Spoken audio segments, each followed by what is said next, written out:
Coming up on this edition of CPS 360, students celebrate homecoming, cross-country races up the ranks, and Columbia hosts a national conference. CPS 360 starts now. We're rolling this.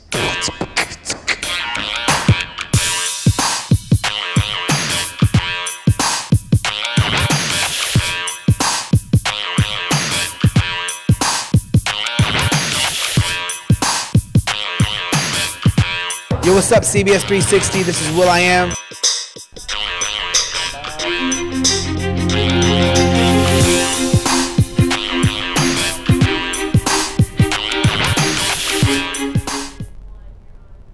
Welcome to this edition of CPS 360. I'm Brett Weiss. and I'm Craig Carbone. Homecoming week always brings out different personalities in Rockbridge students. Laura Critchfield takes in the fun with this report. As fall rolls in, so does homecoming at Rockbridge. It's a week full of festivities, including lunchtime activities, dress-up days, the football game, and let's not forget the dance on Saturday. The dress-up days were really fun. I really enjoyed retirement day, but the first day I walked in and we're all dressed kind of weird and no one else is dressed up, and so you're just there and you're kind of like, oh, hey, and they look at you weird.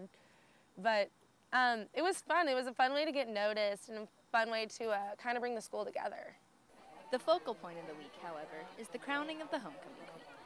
9 candidates are chosen by the senior class. During homecoming week, the entire student body is invited to vote for who they would like to represent them as their 2011 homecoming queen. The best part about being on homecoming court was just the relationships that became stronger from it. You're spending so much time with these 8 other girls and these 9 other guys, the escorts, and it's just so much fun to see the feelings that grow and the friendships that grow from it. Although the voting and the procedure for nominating the queen is tradition, there has been talk about whether this is the way it should be done. Hickman does that in a different way through their clubs, and really every year after homecoming, student council and others kind of give feedback on how to make it a better kind of a better event, more inclusive, or just more fun, or whatever. And so sometimes that is brought up as that, hey, maybe there's another way in looking at other schools like Hickman and how to do homecoming. Despite the discussion, this year's homecoming queen was nominated and voted for in the traditional way. This year's Rockbridge homecoming queen is Whitney Whippler. It felt amazing, but yet it just hit me so quick. I was standing out on the field with 8 other girls, and they said my name and I just started crying. I didn't know what to do. I did not expect me whatsoever to have been chosen, and we were all such great candidates, and it was a great feeling to know you had people behind you from your school, your peers, who chose you to represent your school in such a positive way. Whitney says one of the reasons this experience was so special for her was because she wasn't able to participate in homecoming before. I've been on the softball team, and so I've never been to an assembly, never been to a game. I've made parts of the dance. Last year we had to change on the bus back from Springfield to make the dance, but I've never actually seen anything done. I'd never seen the trike race or anything. It was just fun. Some athletes, like Whitney, have to miss out on school-wide activities like homecoming. The concern is that some students choose to opt out. You know, I would say maybe different parts are maybe more exciting to some classes than others. And of course, sophomore year, it's new, they're new to Rockbridge, they're totally involved with the door decks, so that gets them kind of involved right away. But the question maybe is like, well, how do we make it more inclusive? How do we involve more people, more exciting? And student council met last week, they're meeting again this week, and what they'll do is kind of make reports about the different committees and kind of talk about that and say, hey, how are things, what can we do differently to make it kind of even better next year? If you have any ideas or feedback about homecoming, you can find a student council officer or representative, and they will take your comments in an effort to improve homecoming for years to come. For CPS 360, I'm Laura Critchfield.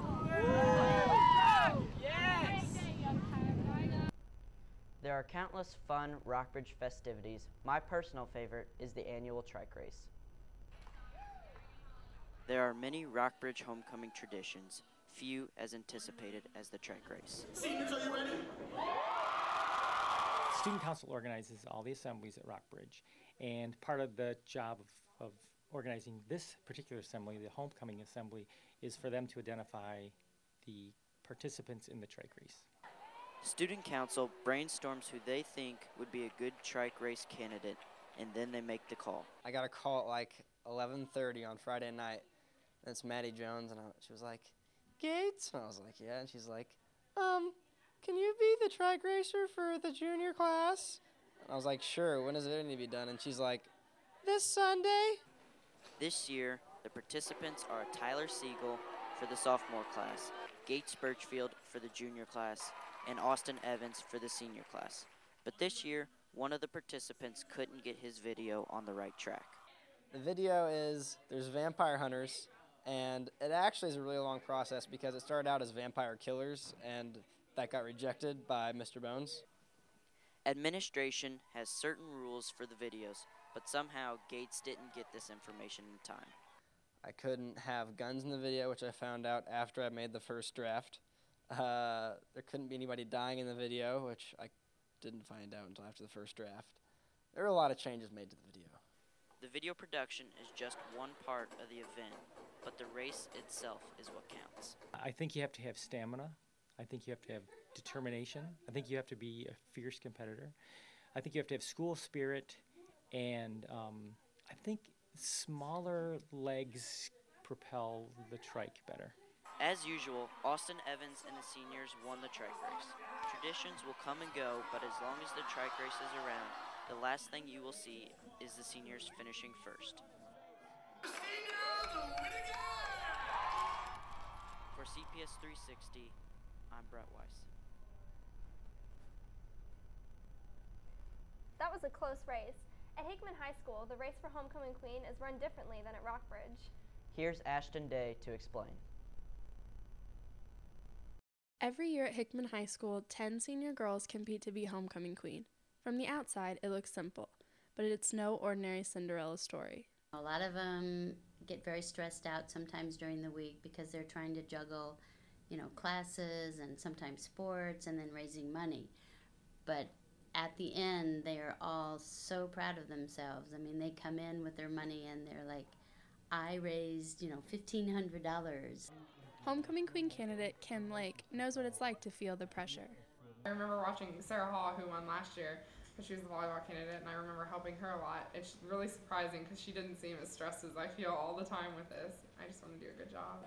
In addition to raising money for the charity, the candidates must find a convertible and ride in the parade, coordinate with the restaurant for the charity fair, attend all of the homecoming events, buy a dress, and not to mention find a Prince Charming escort. It is impossible to do it all alone. My mother, by far my mom. She's helped me make stuff every night because I am terrible at baking. I would probably burn the house down if I tried to boil water. I made more tiger butter than I ever want to have in my life again. So we've probably gone through about 20 pounds of chocolate making tiger butter. But it's been fun. Though the hard work doesn't guarantee a fairy tale ending for everyone, 2011 Hickman High School Homecoming Queen is Taylor Bunch. They all live happily ever after.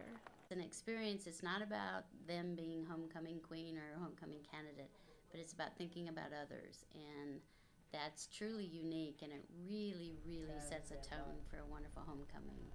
For CPS 360, I'm Ashton Day. There's no doubt charity is contagious. Last month, the country focused on breast cancer awareness. Kaylee Wilson takes a walk, giving us a better idea of how we can help. The numbers are staggering. 1 in 8 women will be diagnosed with breast cancer. According to the American Cancer Society, 40,000 women die annually due to breast cancer. Research is needed, and research costs money, and that's why fundraising is so important. Therefore, we dedicate the month of October specifically to breast cancer awareness. I'm so young for this to have happened to. I know it's happened to women who are younger, but it's still shocking because you don't think that anything like this is ever going to happen to you. So it's just that changing of perspective of what's important in your life. The initial, like when my doctor called, I just had this little lump that showed up on a mammogram, and I went and had a biopsy. And I was in bed actually sleeping. I'd had the biopsy the day before, and I bruised really bad, so I was just sleeping. And my husband came in and said, "Doctor, your doctor's on the phone." I went, "That's weird." And she told me over the phone, Judy, I'm calling you because you need to know this as soon as possible. You do have breast cancer. I mean, that first initial, her telling me was like, what? In fact, I said, are you sure? And she said, they don't make mistakes with these kind of things. So she told me what kind it was and that I needed to go ahead, and she was getting me set up with an oncologist and stuff. So it was like just a shock. It was just like, I can't believe it. Along with fundraisers, fall athletes across the United States get decked out in their pink attire to publicize the fight against breast cancer. This year, we had Team FIC, so we set up a team and for their walk and raise money for breast cancer research. So this year, that's been the main thing that I've participated in. Although many steps have been taken, no cure for breast cancer has been found. But with the support of friends, family, and the Susan G. Komen Foundation, those diagnosed can fight the good fight. And maybe one day, those staggering numbers will be long gone. For CPS360, I'm Kaylee Wilson. Walking seems to be a great way to give back. Here's Tierney Morales with another organization walking to help their cause. Anybody who's running the 5K, the beginning of that is going to be down in the park. According to the Alzheimer's Association, Alzheimer's is the 6th leading cause of death in the country. That is why every year the Alzheimer's Walk brings together runners, walkers, and volunteers to help put an end to Alzheimer's. This year, the Alzheimer's Association handed out flowers from the Promise Garden to show their support for the cause. These promise flowers represent the diverse reasons we've gathered, and together they will create a dynamic, colorful, and meaningful garden. Many people think Alzheimer's is a normal stage of aging, but it's not. It's a disease that can hit anyone, some as young as 45. Everyone can get it. No one's immune. Walks like this help raise money to fund research. The Alzheimer's Association Mid-Missouri chapter has raised $46,030 so far. This will help outrun Alzheimer's one step at a time. For CPS 360, I'm Tierney Morales.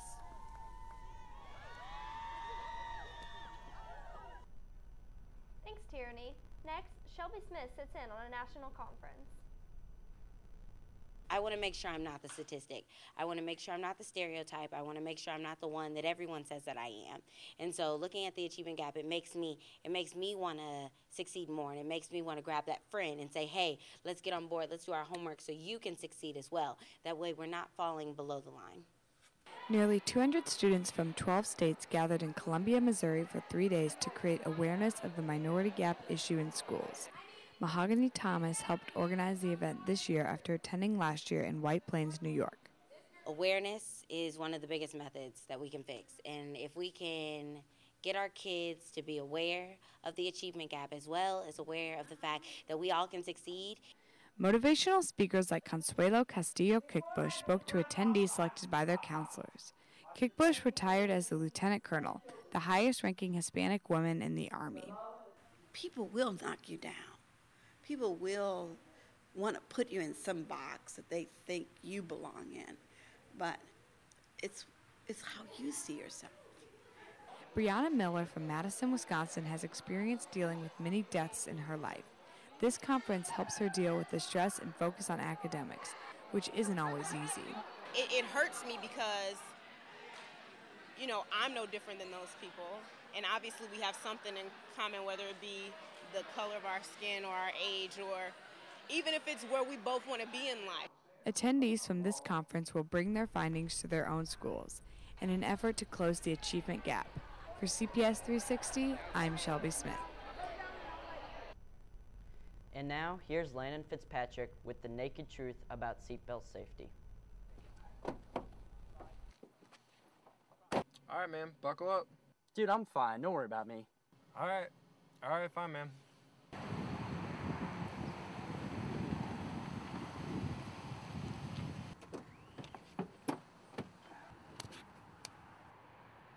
Whoa, dude, what the heck? What? Never drive naked. Always wear your seat belt. Buckle up. Arrive alive. That's a standout approach to seatbelt safety. Here's Brad Meister with another student who's proud to stand out. Every year, band students learn new material for the show. In the past, the Rockbridge Marching Band had to select material that didn't have a relationship storyline. But not this year, and that's because this year they have a male color guard member. This year's show is based on the Bridge of Terabithia, which to the band's liking is based on a relationship. I've always loved music. Like, for my entire life, I have loved music. But I've never thought of adding a visual aspect to music until I found out about color guard. And so it was like a new challenge that I wanted to face. Since the show is about a relationship, Jake knows that he has an important role, but he thinks that it is just as important as everyone else's. I don't feel like I am one of the most important parts of the show. We perform and practice as a team. We are all, like, the quote really follows us. A chain is only as strong as its weakest link. And we really are. We're only as strong as our weakest link. So no matter what I do or Nitty does or any of the other guard people do, we're all considered to be on the same level. Jake was surprised to find out that being a member of Color Guard isn't as easy as he expected. Definitely is a lot of work. Like, a lot of people come up and say, yeah, this color guard's easy. Well, no, it's not. We put a lot into it. We do a lot every night. The hardest part for Jake isn't his flexibility. It's the fact that he's being judged for being a member of the Color Guard. There's a bunch of challenges that come with it. Basically, if you're not true to yourself, then you don't know who you are. And if you know who you are, no one can use you against you. Even though Jake has faced challenges with being a member of the Color Guard, he says that he's found a new family. For CPS360, I'm Brad Meister. What an inspirational story. You know who else is inspirational? No, who? Teachers. When we're small, we all dream big. A doctor. Well, when I grow up, I want to be a fighter, man. Artist. Surprisingly, no teacher wannabes. And yet, here's the Hickman Commons filled with those choosing to spend their lives educating others. The night was an effort to help raise money for young adults who want to be teachers. For one teacher, this night meant giving back to the teacher who inspired her. Ms. Padalecki was an English teacher, and I was actually a journalism buff. So on the newspaper, I was editor-in-chief for 2 years. She pushed me. She told me to apply for some scholarships, the Bill Gates scholarship specifically, and that helped me get a full scholarship to Mizzou to study journalism. Teachers, including Miss Obregon, came from all over the district to show off their stylish, teacher-friendly outfits and be recognized for their hard work. Vendors set up booths and sold perfumes, handmade jewelry, and even some handbags. Our goal is for everyone to have a good time. Yes. And I think they did. I think we so. had a great time, and that's the response we're hearing. So I think it was a success and one to build on. And so we've been getting lots of suggestions about ideas for next year. Right. Hearing people say they plan to come next Yes. year. Models So saying that they would do it again. And vendors saying they'll come and bring more vendors. So I think it was very successful. Yes. It was what I would expect. So. Right. For CPS360, I'm Craig Carbone. And now, here's Marissa Jackman with a new spin on trash. When you hear the word trash, not many pleasant images come to mind. But at Hickman High School, art instructor Mike Jones is working to flip the trash stereotype from drab to fab with his trash can beautification project. As innovative as the project sounds, wait till you hear how the idea came about.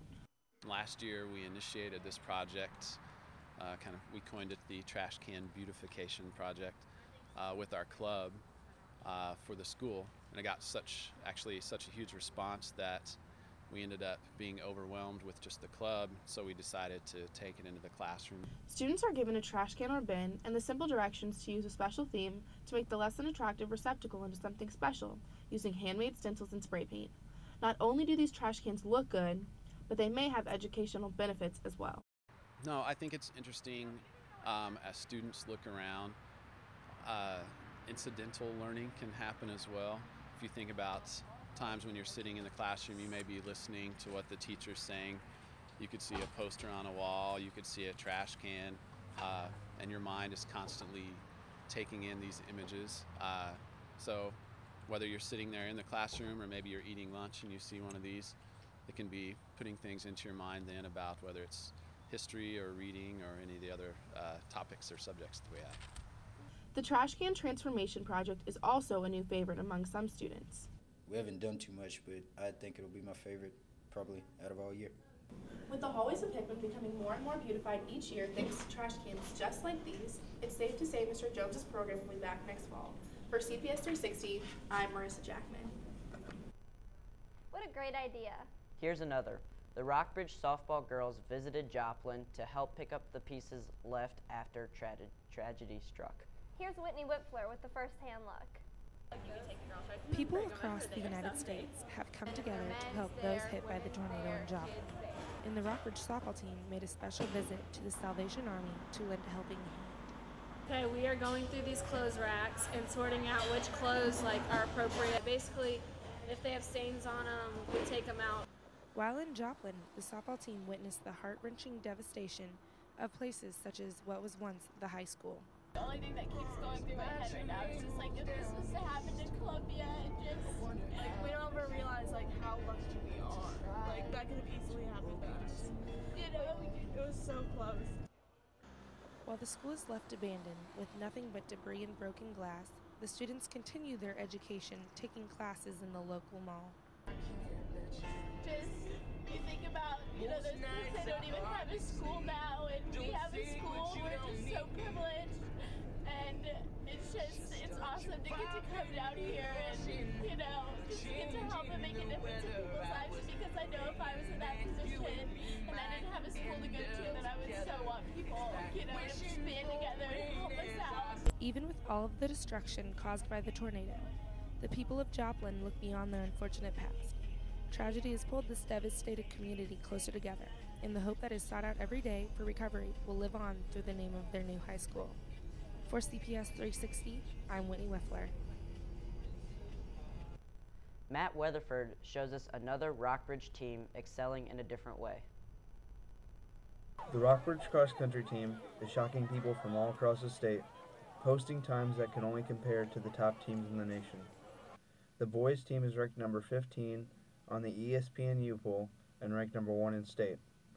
The Bruin boys team is undefeated and was the first Missouri team ever to defeat York, the 28-time Illinois defending state champions. It was great because from my freshman year, we competed against them at Nike Cross Regionals, and so they were the big deal back then. And so now that to say that we can have beaten them before is just a great honor. The girls team is also ranked number 1 in state. Led by senior Sam Garrett and freshman Kayla Funkenbush, the girls are looking to make a push for the school's first ever state title. We're hoping to. Hopefully, if everyone stays healthy, we'll be able to attain that goal. The Rockbridge cross-country team could make history with school record-breaking times. Well, districts are this weekend, and we're hoping that we can run very well, stay healthy, and maybe win the district championship on both the boys and girls side. And if we're able to do that, then we have pretty high goals for the next couple races. The Bruins are hoping to run across the finish line and earn their first ever state titles. For CPS 360, I'm Matt Weatherford. Harry Shawwacker gives us an insight on a non-school related sport that is taken just as seriously as, well, just watch. On the gridiron, reality hits hard, but the fantasy football games on the computer are just as intense. I take fantasy football very serious. During football season, I focus more on fantasy football than I do the actual teams. I live and breathe fantasy football until the end.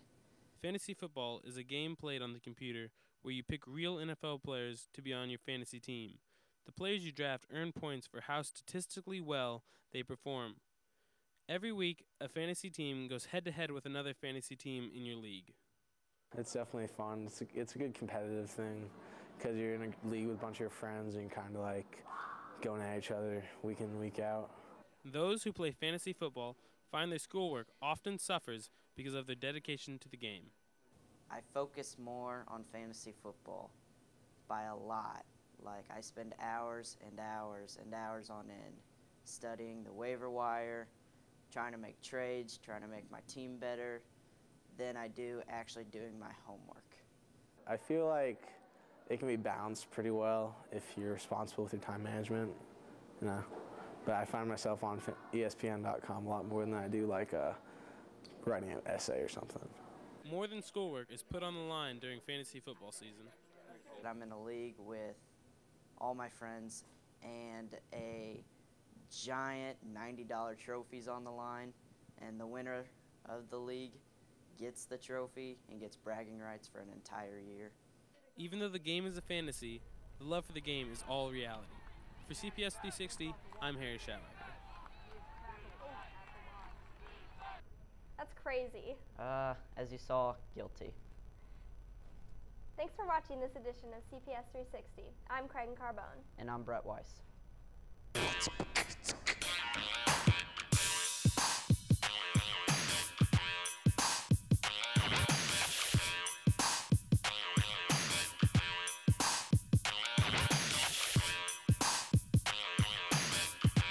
Yo, what's up, CBS 360? This is Will.I.Am.